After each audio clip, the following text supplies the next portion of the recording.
बिस्मिल्लाहिर्रहमानिर्रहीम। अस्सलाम वालेकुम। मैं बना रही हूँ हरी चटनी जो कि बर्गर में भी काम आएगी, आलू की टिक्की के साथ कुछ भी हो। ये बहुत अच्छी उसके साथ चटनी आप सबको बहुत पसंद आएगी। तो उसकी मैं सब बता रही हूँ कि मैं इसमें क्या क्या शामिल कर रही हूँ। हरा धनिया आधी गड्डी, मिर्च बड़ी वाली है, ये जरा कम तेज होती है, तो ये मैंने 8 दी है। अगर आप कम डालना चाहो तो कम डाल लो, लेकिन इसमें तेज होंगी मिर्चें, तभी चटनी का मजा आता है। और लहसुन के जो है 10, और ये छीली है मैंने 10 अदद ही इसमें जाएंगे। नमक आधे चम्मच से कम, 1/4 टीस, ये इतना। बाकी आप अपनी मर्जी से डाल सकते हैं। जीरा भुना हुआ कुटा हुआ मैंने तवे पे भून के कूट लिया 1 टेबल स्पून।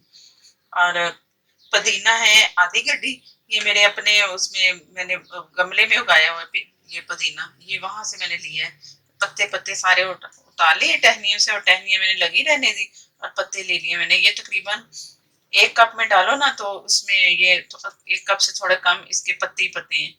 ये हो गया। ये है सिरका 2 टेबल स्पून। इमली की 10 जो होते हैं ना उसकी गुठलियां, 10 अदद वो लिए मैंने, उन्हें पानी में भिगो दिया, आधे कप पानी में, पानी में डाला है ताकि जल्दी जल्दी से मेल्ट हो जाए। ये गूदा उसका हो गया। ये सारा सामान हो गया। अब इसे मैंने पीस लेना, पीस के तो मैं दिखाती हूँ।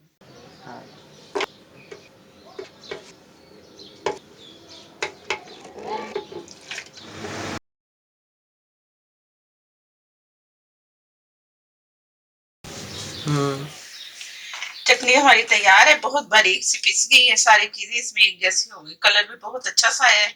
और इसमें आधा कप पानी पहले था।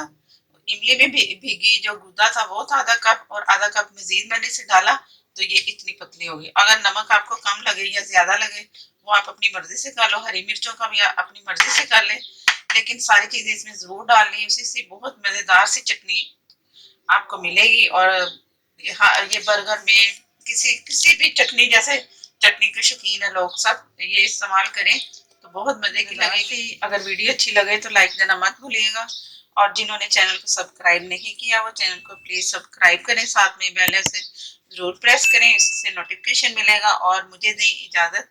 अल्लाह हाफिज।